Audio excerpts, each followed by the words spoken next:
No. Yeah, okay. Hi, good evening, everybody. Welcome to your show, The Nigeria We Want.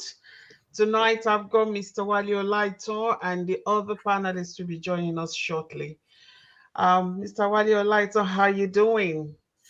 Yeah, Dr. Vicky, is good to be back on our number one show, the Nigeria We Want. Hmm. Always good. How's your week been? Um, as you can see, my weekend was busy. I was all over the place at the states, championship. So thank you. Oh, yes, It yes. is my sincere thanks to you and all the supporters for all the words of encouragement and Encouragement, prayers, yeah. for Eniola. So I showed Mm, all the messages. So that was my weekend, Saturday and Sunday. So that was just a good time. And I remember I met you at an occasion on oh, Sunday yes, evening.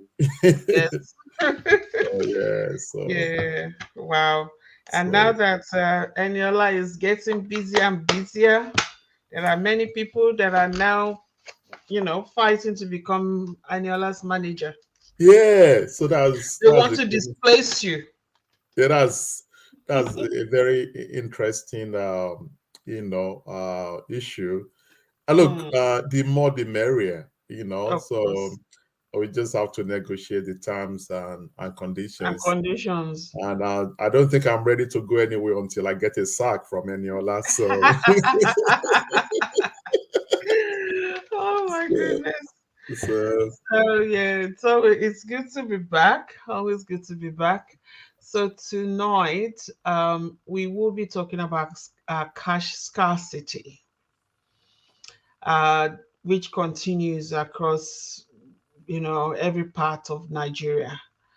It's quite sad. So we will be going deep into that conversation, and we'll just see how we go. I'm not sure what's holding Egmont, and Elvis didn't tell me he won't be able to make it. So, okay, let me just remind Egmont. Okay, he's sending us some video of what is happening currently regarding cash scarcity. Probably he's forgotten the time. So, what is trending on your hand? um, what is trending for me? I think it's more about just the governorship election, uh, which we hold tomorrow across the country. So Mm, across different states, there are many, like in my home state, of Ogun State. So yeah. they say charity starts from home. So Mhm. so there's a pattern of the incumbent governor, um, Dapo Abiodun, Mm. of the APC, try everything possible to come back. Um, there is if the former governor, like, and this is something that's very common in Nigeria. So former governor Ibikunle Amosun, for Now whatever wants to reason, come back. no, for whatever reason, in 2019, he presented someone under a Oh yeah. different party that he Mm. wanted as a successor, while he remained in APC. So that attempt in 2019 failed. And what is done is just playing this politics of minority. So in 2099, he went to Yewawori area, which is in Ogun West. That is my part of Ogun State. So he went there. He brought out a candidate to contest that election. He lost. To APC, and again this year, why he remains in APC. He went again, on a different political platform, and also brought out another candidate from the same part of the state, so to contest against the incumbent, Dapo, Abiodun, and then there's So Otegbeye, uh, who is from ADC on top of my head. That is yes. Otegbeye is Governor Ibikunle's anointed, quote unquote, anointed son.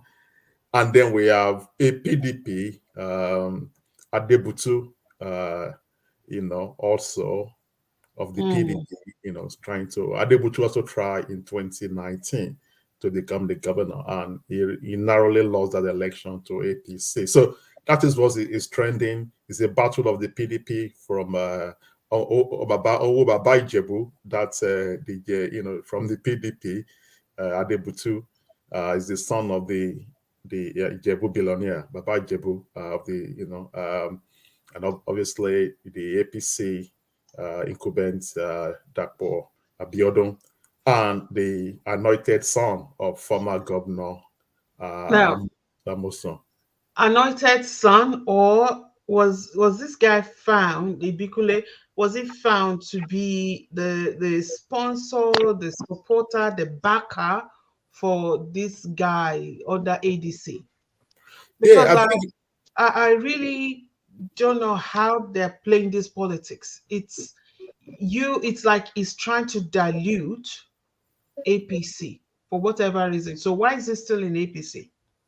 yes, that's beyond me. He remains in APC, and he has presented candidates and openly campaigned for these candidates openly.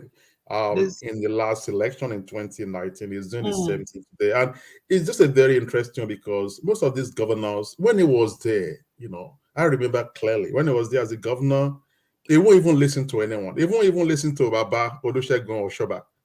Baba mm, Oshoba was governor, a former governor. Like many of the governors, they wanted influence, they wanted to have their own people in as a. He won't. I remember clearly, he wasn't listening to any one of them. He was just doing his own thing. And suddenly, after I left government, he suddenly realized that he left something in the office and he wanted these it people. wants to go And, back at all and costs then he has been playing through that position, somebody else. going to my part of Ogun State, Ogun West. We are Mm, minority in the Yewa mm. Wari. And he's been going there to get these people that they're not going to win the election. They're just going to divide the votes between. Exactly, and So that's the he's annoying been bit. doing that. Okay, that's Yes. what is trending for me. So I will allow Mm. other people. Egbon Yemi, welcome to the Oh, show. thank you so much. Thank you so much. And Mr. Um, Elvis Nwachukwu, welcome. Oh. You are Hello. fine for coming late. All right, I'll tell you why. So, And I'm happy to pay the fine too. all right, that's good. All right. You're both welcome. We've been talking about what is trending, of course, the political setup in Ogun State is what Mr. Wale Olaito has been briefing us on. And yeah, I'm just finding it interesting that such things, still happening over there. So, Egboyemi, what is trending for you? well, I'm glad I met Wale at what was trending for him. I share quite a lot of his views, so I'll just leave it that way. But I also want to let you know that I'm joining this program from inside a bank, Oh, and Okay. I'm doing that purposely because of our topic today. all right. I sent you Fantastic. some pictures. I sent you some Yeah, pictures. Ellen. yeah, we saw Yes, that. I decided to join from inside the bank. So they've been kind enough to let me have a small space where I can use. And that, of course, is what is trending for me. I had to wade through a huge crowd outside there to get in here. And it's a very sad thing. It's a very sad thing. I saw people begging. I saw people pleading. And I mean, just to be allowed to take a little amount from their money, Oh, money yeah, they've woman. worked for, money they've toiled for. So, and this picture that you're seeing is replicated in virtually all banks around, banks, ATMs, and all that. And that is what is trending. That is what is trending. Outside that, the election on Saturday is trending, and we have added a new dimension to it, particularly in Lagos State. We now have Oro cults being injected into the whole thing. Different communities within the states are coming up with this emergency Oro festival. Normally, Oro is supposed to be a process of cleansing of the community. I don't know what this is about, but I smell politics all around it. So we have a report which means restriction of movements for people generally, and uh, there are some that are going to start and end before the end of today. But the curious thing is that some are going to run from, I think, yesterday till Monday or Tuesday. How that is going to pan out, I don't know. I don't know. So we'll probably need to check what the Constitution says about this. But anyway, that of course I know is trending. Don't let me waste too much time. Thank you, Egbo. Elvis, what's trending on your end? Um, I'd like to ask about typically, I know oral happens at night time. Elections, if the whole idea is to disenfranchise people by, creating that toga of Oro is happening and people are not allowed to move. Typically, does Oro not happen at night time? I know this election is to take place during the day. Typically, using your word, mostly Oro comes up at night. Oro festival comes up at night. Mm-hmm. But I've witnessed a few that are done during the day. Okay. Like when you have the transition of a traditional ruler, a powerful traditional ruler, it could be brought in when there is what you call epidemic within a community. It could be done during the day. Okay. And some communities, particularly the rural communities, could choose to have their festival during the day if there is very, very crucial need for it. That happens. That happens. But generally, Oro is supposed to be a night thing. Okay. Anyway, yeah, I'm joining the program from not from my typical base. Joining from Adelaide. Just made a short trip this weekend.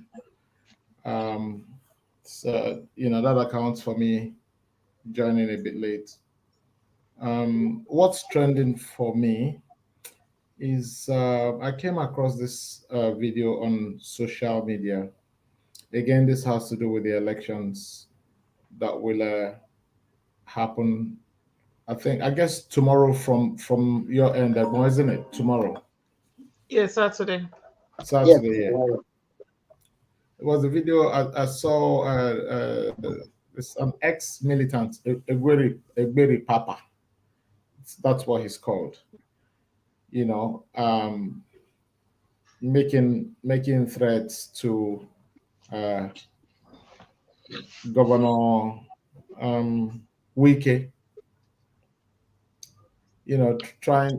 Threatening to match fire in the instance that they try to subvert the will of the people.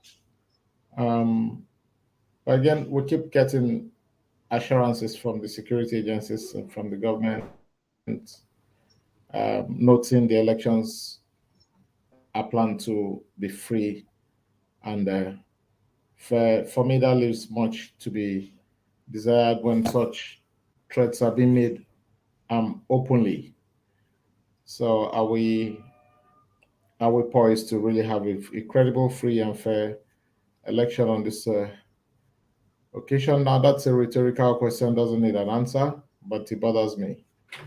Um, the second thing is I saw a video of naira. I think it's 500 naira denomination notes shredded so many bags of money. Some of them on the floor, some of them, in sacks, to pieces, shredded to pieces. Very concerning. I think that also buttresses part of the reason why the federal government decided to implement this naira change policy, albeit very wrong timing in my opinion. You begin to wonder how it is, how what sense it makes for people to stash such amount of monies in their house, in their homes. Um, I guess and again, this relates to the topic we're treating tonight, with the Supreme Court order um, asking the CBN to allow the old naira notes to be used up till December. This guy must be sitting somewhere now regretting why he shredded all the notes. Apparently, I think I can only guess those notes were shredded with the mindset that, look, it's not going to be useful to me anymore. So um, it's really it's really unbelievable what people can actually do in our country, and they're actually doing.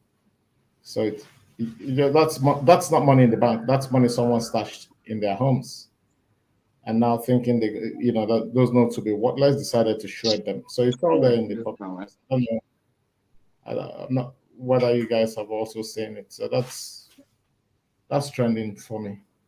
Hmm. Thank you, Mr. Elvis. So I think that will take us to today's topic of the day, which is all about cash scarcity in Nigeria, which continues since they attempted to change the currency and stuff. So I'll just pass the baton back to Mr. Wale Olaito to get us started. Thank you very much, Dr. Vicky. If you just join us, you are live for Nigeria We Want. We're reaching you from Melbourne, Australia. We have our colleague Elvis reaching us from Adelaide in South Australia tonight. And we have, our brother, Mr. Yemi Shodimo, and our producer, reaching us, from Lagos, Nigeria. So on the show today, we are discussing currency crisis in Nigeria with a specific topic.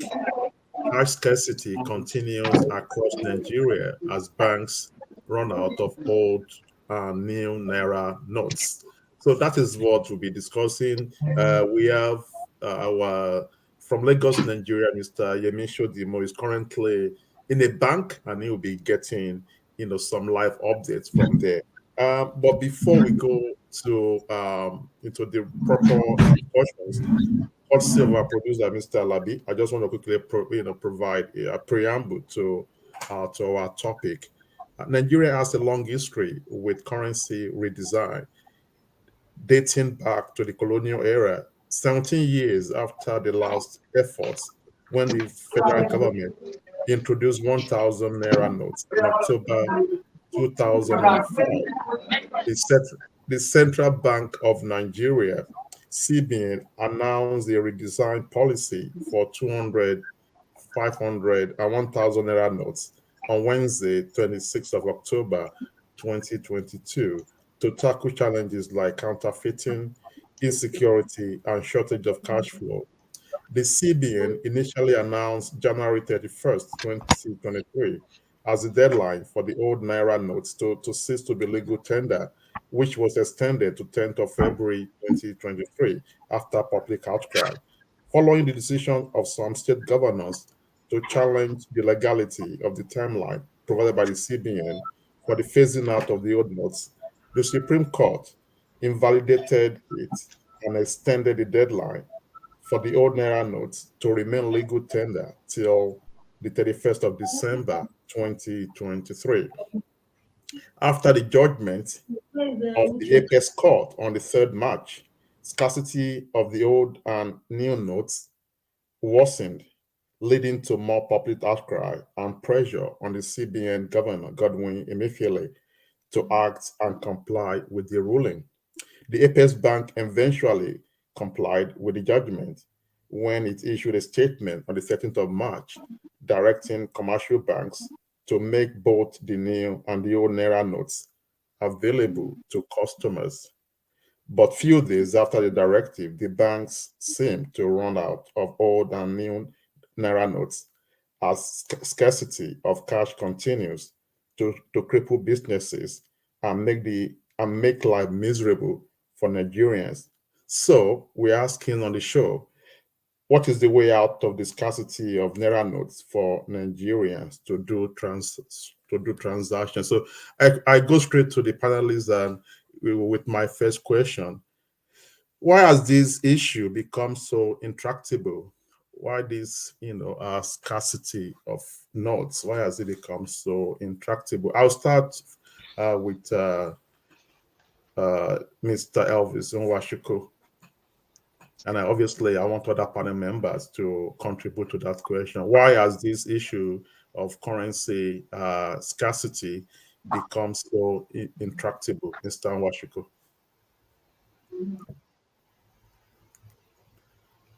On mute, please. On mute. Yeah, I dare say, this scarcity would allude to the fact that probably the CBN and the federal government were really not prepared for this currency change. I guess not enough preparations were made to avert the sort of scenario we're currently experiencing in Nigeria. Again, pointing to the fact that this policy was hurriedly implemented in other climes, and to align with the CBN's, the Supreme Court's position on this issue. In other climes, what typically happens is when a new currency or new currencies are introduced, the old currencies are also permitted to be legal tender alongside the new currencies. But in our situation, the CBN introduced this new policy and was going to put almost an immediate halt to Yes, sir. to the usage of the old currency.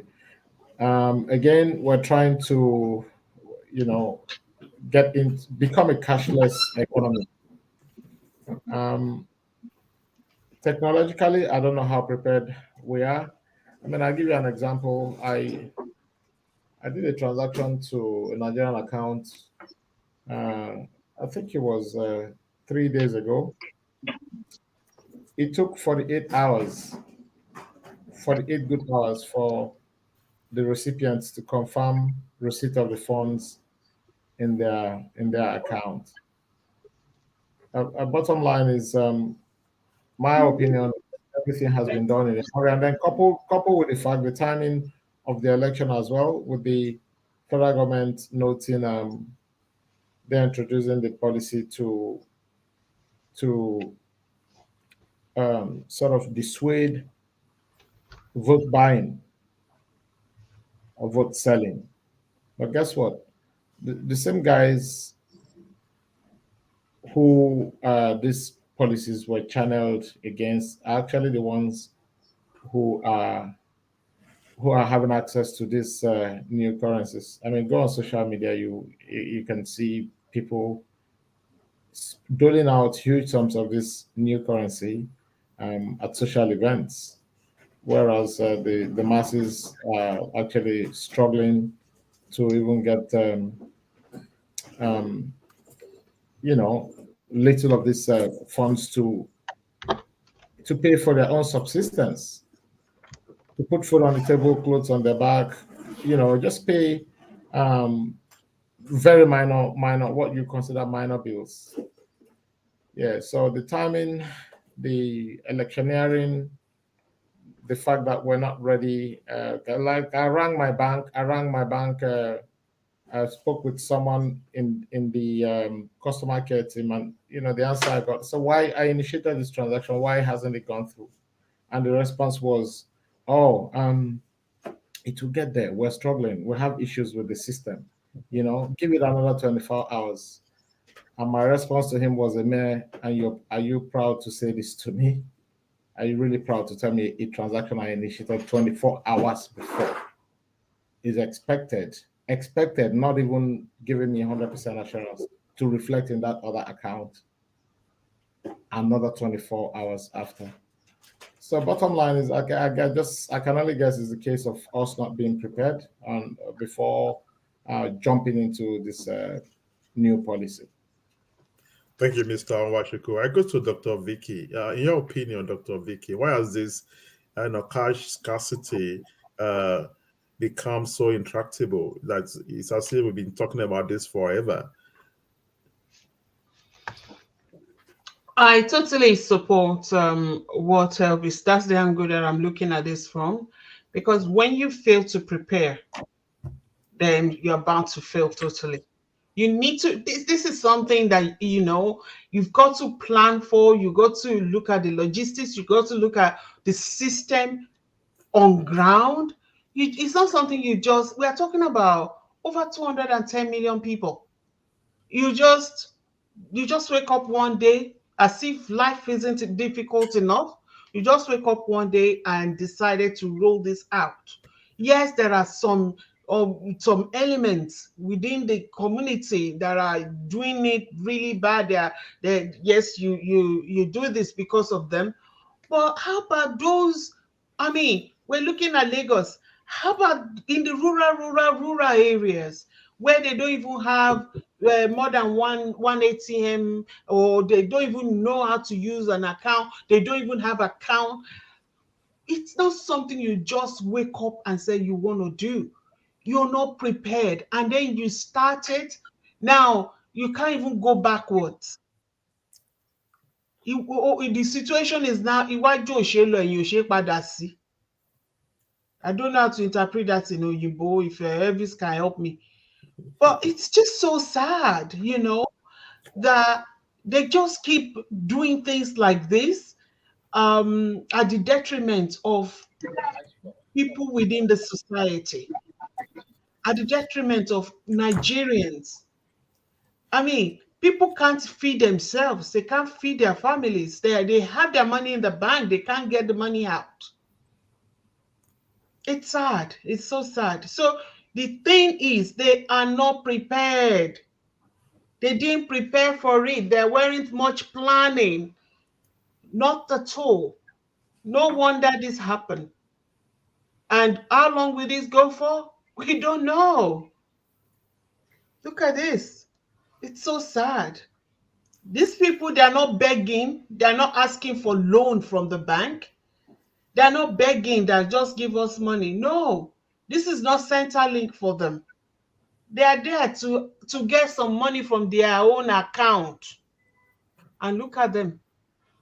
And there's no guarantee that they are even going to get money out today. Look at that.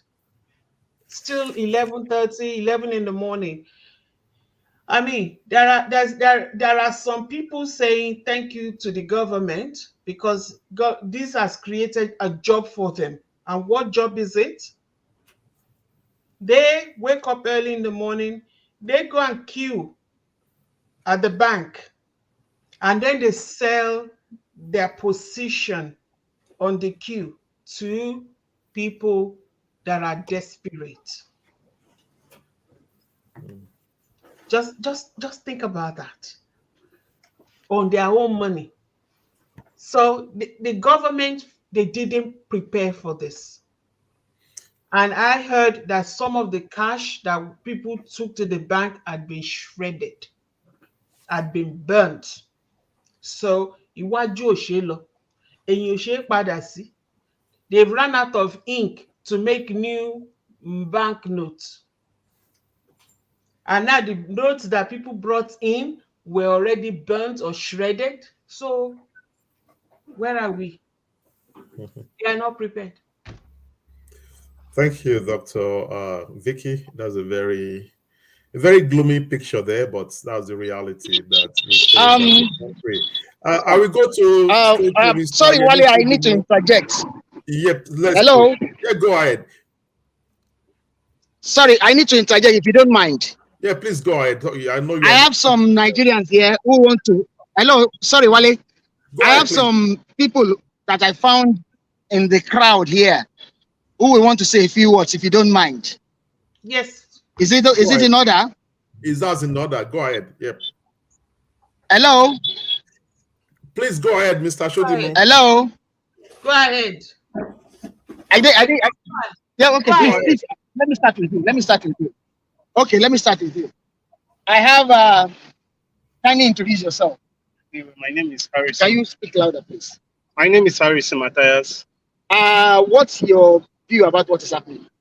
This is total slavery because everything that is happening here is out of political aspect. What's going on here is politically. You check out what is going on here. There are a set of people who are not to be as VIP. I've been here since 6 o'clock.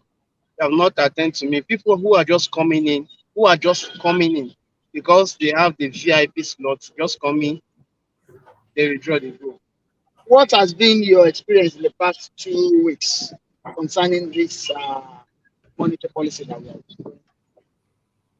Yeah, I just note I actually have gone through a lot because they actually push you into cashless policy without creating a platform for cashless policy. I can't take a bike trying to make transfer for a bike man. You won't accept. I can't take a cab trying to make transfer. The platform is not there. So we've been going through a lot. For instance, I'm a COP member. I'm being paid 33,000 naira. I use at least 30% of my salary to withdraw 33,000. It's actually slavery. Oya. Kí ni nǹkan tó ti ń ṣẹlẹ̀? Ó ti sú wa gbogbo tó ń ṣẹlẹ̀ yìí. A tún máa dé báńkì náà, a ti máa wá lóru, a ti máa mú nọ́mbà. Tàbá tún jọ́ sí máa pe nọ́mbà adarí, a kàn máa dúró náà ni. Òun rè ní ìsìn àtago mẹ́rin mo ti dé báńkì tí mo ti mú nọ́mbà 10. Lórí nọ́mbà 10 mi ní ìsìn ọ̀fíìsì pè mí wọlé till now. Lórí owó wa. Kí lẹ fẹ́ kí ìjọba ṣe? Ìjọba ràn wá lọ́wọ́ ní eléyìí ti sú wa, ó ti pọ̀jù ìnira yìí ti pọ̀jù fáwọn mẹ̀kúnnù o. Because àwọn gangan ló affect jù. Bó lẹ ṣe ń ṣe nípa ọ̀rọ̀ oúnjẹ nílé àti ìtọ́jú ilé? Tá a bá jẹun láàárọ̀, ó tún di alẹ́ gan tó bá yọ ni. Tá a bá ti jẹ tàárọ̀ ń gbà mí, ìgbà mi ó tún di ọjọ́ kejì. Irú ní ìtọ́mọ́ mi ò jẹ́ wọn kọ́ lọ school. Just one more to go. Just one more. Ẹ jọ kí ló kọ yín? My name is Adilakun Said. Adilakun Said. Now tell us about your experience. The experience is somehow terrible. Based on the cashless policy of the thing, it's terrible. I've been here since morning. I came here to pick number around 6, and up to now, simply because I went back home to tidy up my things. So before I came back now to the church, I can't enter again. So in fact, concerning the fidelity of the thing, they have proper arrangements initially, but the one they are doing presently is not normal. How has it been with you in terms of upkeep at home? It's terrible. It's terrible, I can say, because it is not somehow easy. If you look at it very well, for us to buy something in the market presently, it's difficult. There are times you make transfer, the transfer will hang. It may be second day or third day before the person sees the alert, and it will not be possible for the marketers to release their goods without seeing the alert. Thank you so much. Thank you so much. Wale, over to you.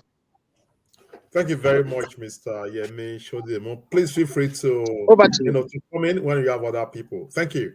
So we just have Mr. Yemi Shodimo there, reaching us live from the streets of Lagos. He's spoken to a few in the bank, outside.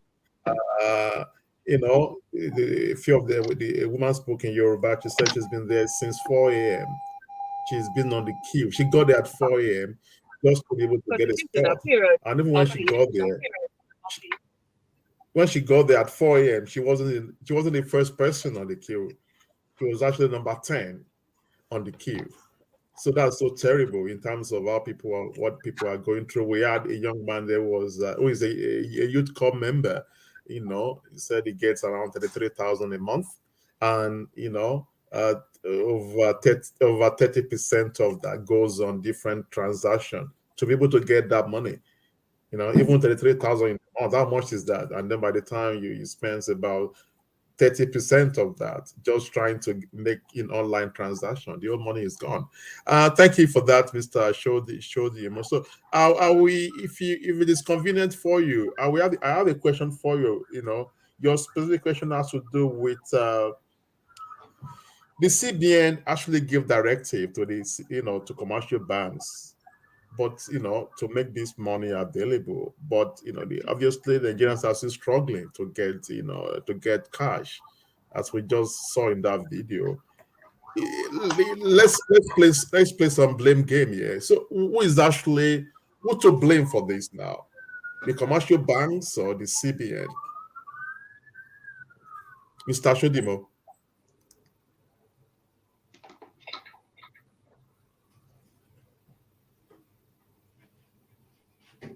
Can I take that?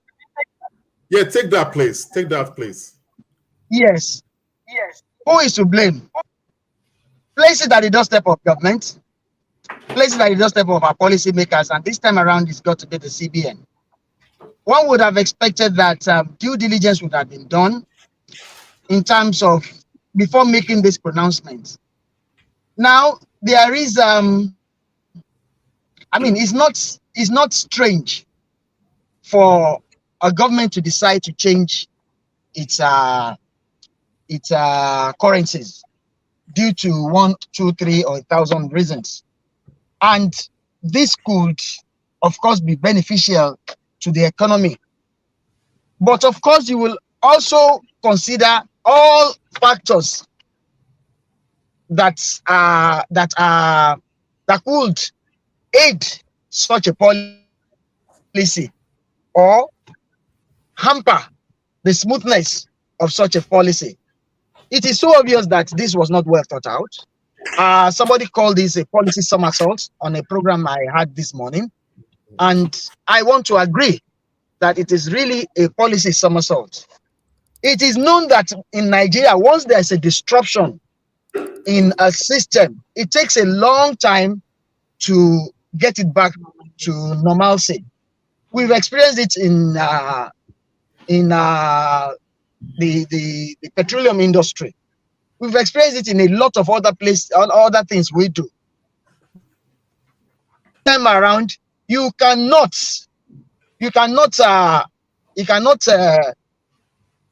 withdraw money from circulation and not make provision for its replacement. It's so obvious that what is available is not enough, and when demand is higher than supply, we know what that means. That is what I've spoken to a lot of bankers, even up till this morning, and the only solution is to have this money in circulation, to pump the new naira notes out. We've been told that they've incinerated the old ones, but if you have done that, I do not expect you to reprint old notes. What you're printing out, or what you are minting out, or whatever, are the new notes. So where are those new notes? The old notes you have mopped up already, so it's only a bit of it that is left with people. A lot of it are in the system, so it's just their fault. It's their fault. It's their fault. And the banks are overwhelmed. We do not have capacity, and that is where the major problem lies. There is no capacity in terms of IT, so you have the issue there. So God help us. We are in a very big trouble. We are in a very, very big trouble. God help us. Thank you, Mr. Shodimo. I go back to Mr. Elvis Nwachukwu, and you actually spoke briefly around that in your last comments. You made reference to you personally sending some money in Nigeria, from Australia to a Nigerian bank, and that money didn't get there maybe until 48 hours later. So my next question is around people continue to besiege the banks. We've just seen, live videos from there. So the question is around, the government's, policy of trying to implement the cashless transaction. So why is it difficult for our people to, move from, what the kind of system they are used to cashless, a transaction? One would think that will reduce the number of people on the queue in banks. Is it has to do with technology, as Mr. Shodimo just mentioned, or it has to do with just our adaptation to technology and adaptation to new to changes, Mr. Washiko? Well, I can look. I'm sure if that's the only option that our people are faced with, people will be quick to adapt. People want to explore it. Yeah, we'll have the people on one end. Again, I'm not sure whether everyone will have the wherewithal um, to do cashless transactions, put it that way. But I still believe a large population of Nigerians will definitely take advantage of the opportunity and be well positioned to, undertake cashless transactions. I mean, I only gave you an instance of a transaction I did a few days ago, and it took 48 hours. Well, I have one that is pending for over 72 hours now. I still got a call from a text from the lady saying, "Oh, God, the money hasn't come through." I said, "Please be patient." And I know what the banks, and this is not just, it's not peculiar to say the bank that I use. I think it's a problem, like from the explanation I was given when I ranked the bank, it's a problem that, that is occurring across board, not just, one particular bank. I think the guy was saying all of the banks use a particular gateway, and that it looks like that gateway is being inundated with transactions, and then that's the reason for the delays these transactions are currently going through. So again, it comes down to how prepared were we in terms of the IT side of things to accommodate the volume of transactions. I mean, Nigeria has a population of over 200 million people. If you're asking 200 million people to now embrace cashless transactions, to undertake their transactions, via bank transfers or what have you, what preparations have you made to expand that network or that gateway where these transactions are expected to pass through? I mean, at the end of the day, it still comes down to, the things that could have been done right and that haven't been done, and then the people have to pay for it. As I stated earlier, if that's the only option people have, I'm sure they'll have no other choice than to embrace it. But is the system actually working the way it's configured at the moment? My answer to that will be a capital no. So there's more needs to be done in that area to ensure that the financial institutions have the capacity and the preparedness also to accommodate the volume of transactions that this policy is going to engender. So at the end of the day, it comes down to the system not being prepared for what they're putting on the table. Clearly not prepared. So, I take the blame to them, not the people. If the people, this is the only option they have, and I'm sure they can't change it.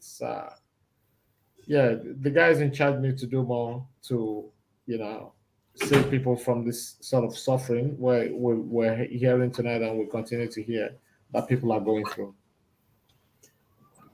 Thank you, Mr. Nwachukwu. I'll go back to Dr. Vicky, and some analysts actually said that the timeline for the implementation of the policy was a major problem. You actually alluded to that when you talk about the lack of preparedness, earlier. And also, the IMF actually warned that Nigeria could go into recession as many, small businesses have already collapsed because of all this. So, as a business person, how will you try and balance this, looking at the delays and the timelines and the Supreme Court's judgment that has extended the old policy to 31st of December 2023. What is your assessment, or do you foresee major changes, as a result of this extension by the Supreme Court?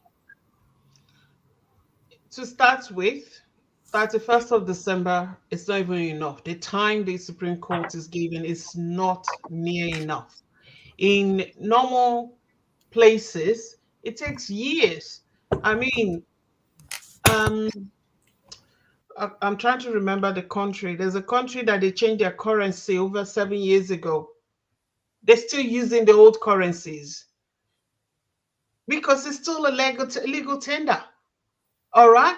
So what is there may be some reasons, but unfortunately, people that you're punishing are not the people they are not the criminals. You are punishing, people that are honest, that are doing their own job, that they're just following the line, they're following the rules. You are punishing them.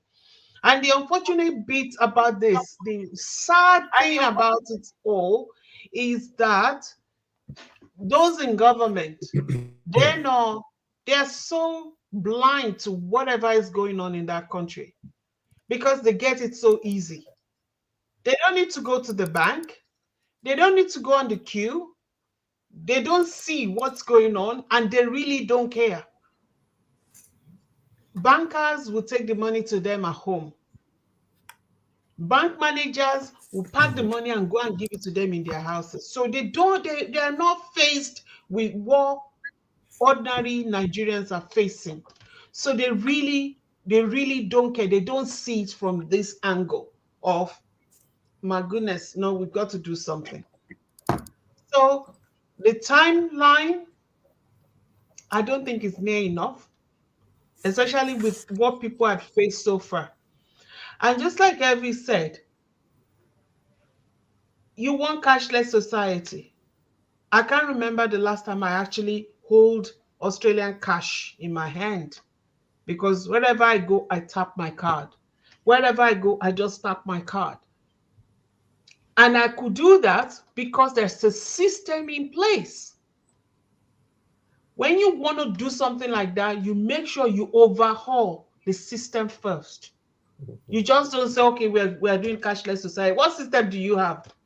2G, maximum 3G. You'll be calling somebody next to you like this. The phone is not even ringing. You'll be sending email to someone that is next to you like this. It's not happening. It's something that I faced when I was there. Just to do certain things online, na hell. So to now transfer money here and there, because there is no system in place, it's not going to happen. So for that for things to the way things are, I don't want to paint this what situation, but everywhere I look, I can see that it's not like the government really cares what people are going through. It's like they just want to punish people for whatever reason. And it's so sad. It is so sad. I've said it before, I think like few weeks ago, that my husband asked the kids not to use the dryer. And the kids, when he wasn't watching, they quickly, and then he caught one of them and he said, but I told you not to use the dryer.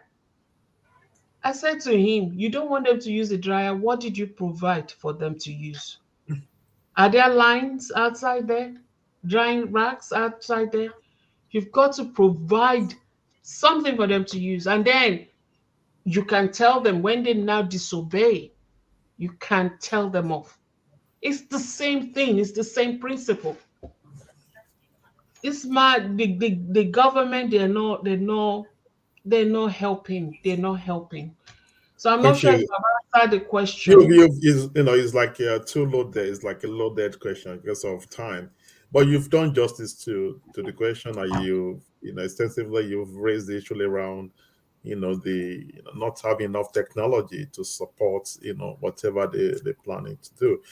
So let's try and show some optimism. Some people are more optimistic level. They've said that after the election, the whole thing would ease and things will get better, and there'll be more cash in this in the economy.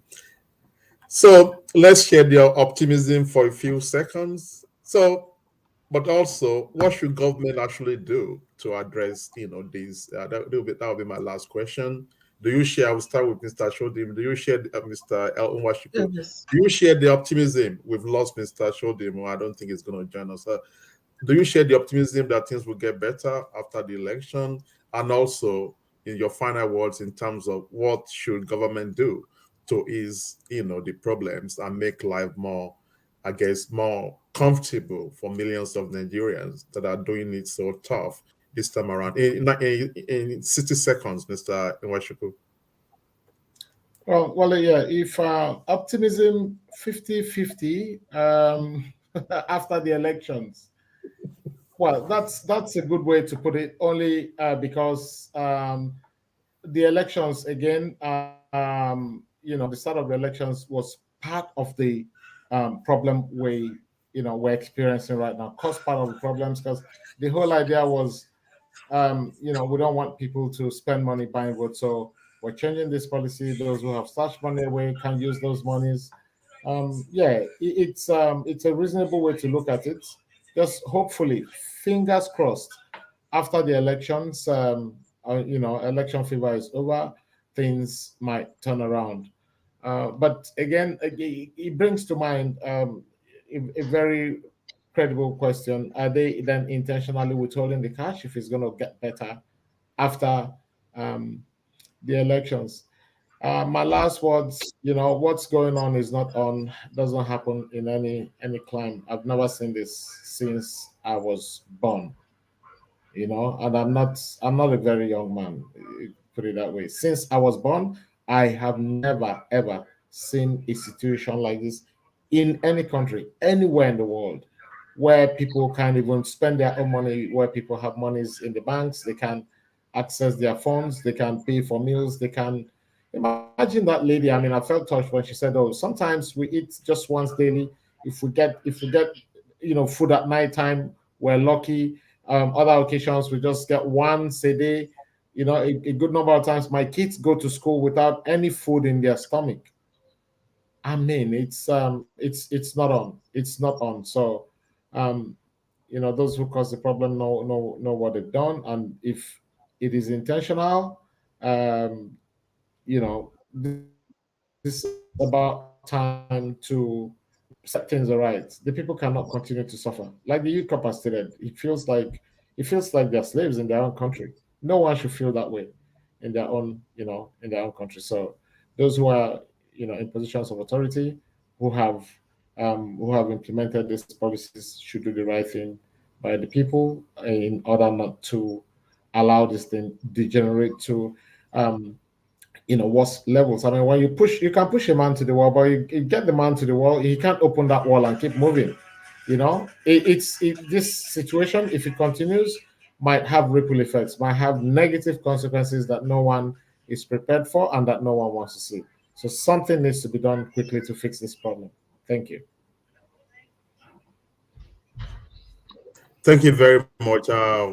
Your final words, Dr. Vicky, before I hand over for you. Okay, look, let me quickly summarize, and then I'll hand over to you. You can add your final words with interactions from the audience.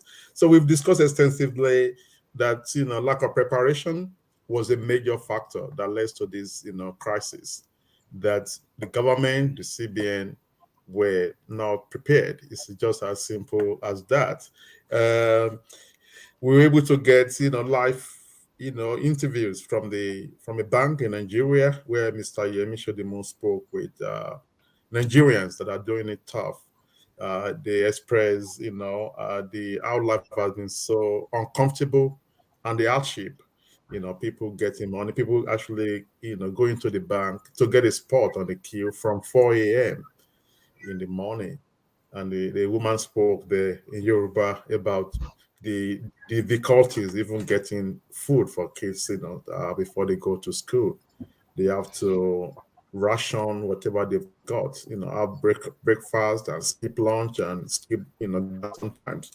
Egmont spoke about a policy somersault. So that some Nigerians describe the whole thing as a policy somersault, that there wasn't any preparation. On the cashless economy or cashless transactions that the government will do, we extensively discussed that it's a good thing on paper. Theoretically, it sounds so good, but you need to have the technology to back it up, and you need to be able to do it. And people, Mr. Alvis shared, a case, transaction, and for it after the money has not been delivered to that person's account. So there's no consumer confidence in that system. So that's why people are going to the bank. If you know it's going to take 72 hours for that money to be transferred to where for whatever it for, you better go there in person and get it out rather than that won't work because really prepared for that. What should we do? We should just continue to talk and hold government accountable so that the economy will not go into recession and more small businesses won't go under in terms of, because we had businesses that already collapsed. So I hand over to Dr. Vicky to close the show and take some few reactions from our viewers. Over to you, Dr. Vicky. Thank you so much, Mr. Wale Olaito, for great moderation as always. Thank you very much. Mr. Elvis Nwachukwu, thank you for your contributions. Egboyemi, thank you for stepping out to interview some of our Nigerians about the current situation. It's such a sad one, and yes, we want to be able to have a positive ending to this, and there's nothing wrong about dreaming. There's nothing wrong about hoping that things will change. Probably they will print more money. Probably they will do something. I'm just scared that these people seems not to feel what Nigerians are feeling. They seem not to see what Nigerians are seeing. They seem not to care whether they eat 3 square meal or nothing.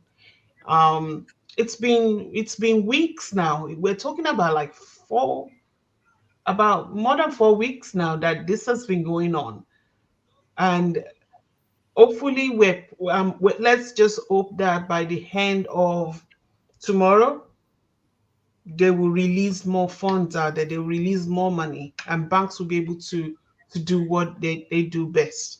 um I think that's just the only way we can look at this. It's quite sad. It's honestly, it brought tears to my eyes listening to that woman and hearing the other young men what they've been going through, and they're just. I mean, I sent some money a few weeks ago. It took a week and a half to get there. It took a week and a half to get there, and that week and a half, I had to push. I had to, because it wasn't small money. It was a huge amount of money. So I had to. That what's going on? It's not getting there. It's not back in my account. I need my money. So I had. Money was tracking or held back by the customs. And, I mean, isn't that funny? Isn't that funny? I had to do some, even when I now go online on my Facebook page and I wrote something, the owner of the transfer, people that help you to transfer money, quickly call me. I saw what you put. Why now?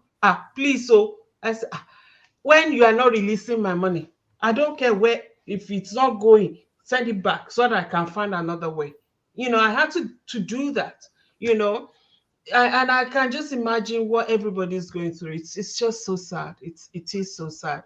So we do our talks here, and consistently I've listened and I've watched the trend that there are some suggestions that we make on this show that's usually what the government eventually go ahead and do, whether they are watching us or not, or whether they are using their brain and they are thinking like we think. But we are not going to stop talking. We're going to keep talking on behalf of Nigerians, because majority of them, they don't have this platform that we do have. All right, so we've discussed this extensively, and we pray and hope that Nigerians will have it easy from now on, that things will come back to being normal, that the government will do what it's supposed to do, rather than just, this I don't care attitude. We're tired of it. That brings us to the end of today's show. It's been a great time spending this time with you, my panelists, and to our viewers that joined us today. We appreciate you. We thank you. We just wish you all the best, and we wish that things will come back to being normal soon. We'll be back again next Friday, same time, same place. And until then, you all remain blessed. Thank you. Bye. Bye. Good night. The Nigeria we want. Great Nigeria. Of Africa. Nigeria we want. Great Nigeria. The Nigeria we want. With Vicky for Ladi. Yeah, me show the moon. Wale your light on. I can see what you cool. The Nigeria we want. Great Nigeria, on big ocean. The Nigeria we want. Great Nigeria, of Africa.